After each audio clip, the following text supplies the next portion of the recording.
একটি গান আর তাতে বদলে গেল বিশ্বসঙ্গীতের ইতিহাস। টানা 15 সপ্তাহ বিলবোর্ডের শীর্ষে থেকে এলা ল্যাংলির চুজিং টেক্সাস ভেঙে দিয়েছে মারাইয়া ক্যারি ও হুইটনি হিউস্টনের বহু বছরের রেকর্ড। কি আছে এই গানে যা কোটি মানুষের হৃদয় জয় করেছে? সেই উত্তর এখন খুঁজছে পুরো বিশ্ব।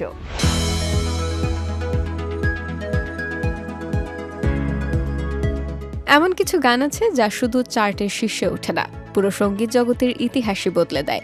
আর এই গানের সুবাদেই এখন বিশ্ব সঙ্গীতের সবচেয়ে আলোচিত নাম মার্কিন গায়িকা ও গীতিকার এলা ল্যাংলি।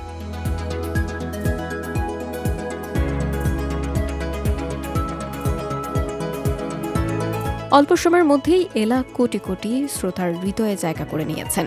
তার গাওয়া চুজিং টেক্সাস টানা 15 সপ্তাহ বিলবোর্ডের শীর্ষে থেকে নতুন ইতিহাস করেছে।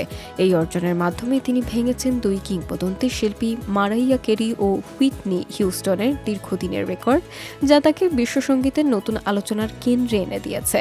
তবে এই সাফল্য রাতারাতি আসেনি। ছোটবেলা থেকেই লোকসঙ্গীত, গান লেখা, নিজের অনুভূতিকে সুরে বাঁধার প্রতি ছিল এলার গভীর আগ্রহ।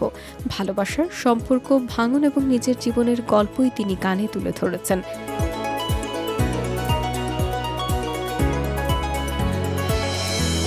তার কণ্ঠের আন্তরিকতা আর সহজ উপস্থাপনায় ধীরে ধীরে শ্রোতাদের কাছে তাকে আলাদা পরিচিতি এনে দেয়। ক্যারিয়ারের শুরুতে অবশ্য পথ ছিল কঠিন।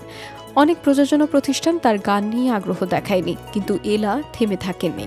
নিজের উপর বিশ্বাস রেখে একের পর এক গান লিখেছেন, গেয়েছেন এবং নিজেকে আরও পরিণত করেছেন। সেই অধ্যাবসায়ের ফলেই আজকের এই অসাধারণ সাফল্য। চুজিং টেক্সাস প্রকাশের পর প্রথমে ধীরে ধীরে জনপ্রিয়তা পেলেও পরে এটি এক সাংস্কৃতিক আলোচনায় পরিণত হয়। সামাজিক যোগাযোগ মাধ্যম থেকে শুরু করে বিভিন্ন মিউজিক প্ল্যাটফর্ম, সব জায়গায় গানটি ছড়িয়ে পড়ে। এরপরই শুরু হয় রেকর্ড ভাঙার যাত্রা, যা শেষ পর্যন্ত বিলবোর্ডের ইতিহাসে নতুন অধ্যায় যোগ করে।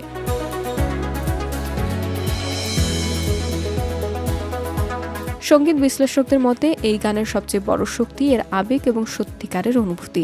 অতিরিক্ত জাঁকজমকের বদলে নিজের শেকড়, ভালোবাসা ও পরিচয়ের গল্প এমনভাবে তুলে ধরেছেন এলা, যা সহজেই মানুষের হৃদয় ছুঁয়ে গেছে। এখন প্রশ্ন একটাই, এই ইতিহাসের পর এলা ল্যাংলির পরবর্তী গান কি আবারও নতুন কোনো রেকর্ড করবে? সময় তার উত্তর দেবে।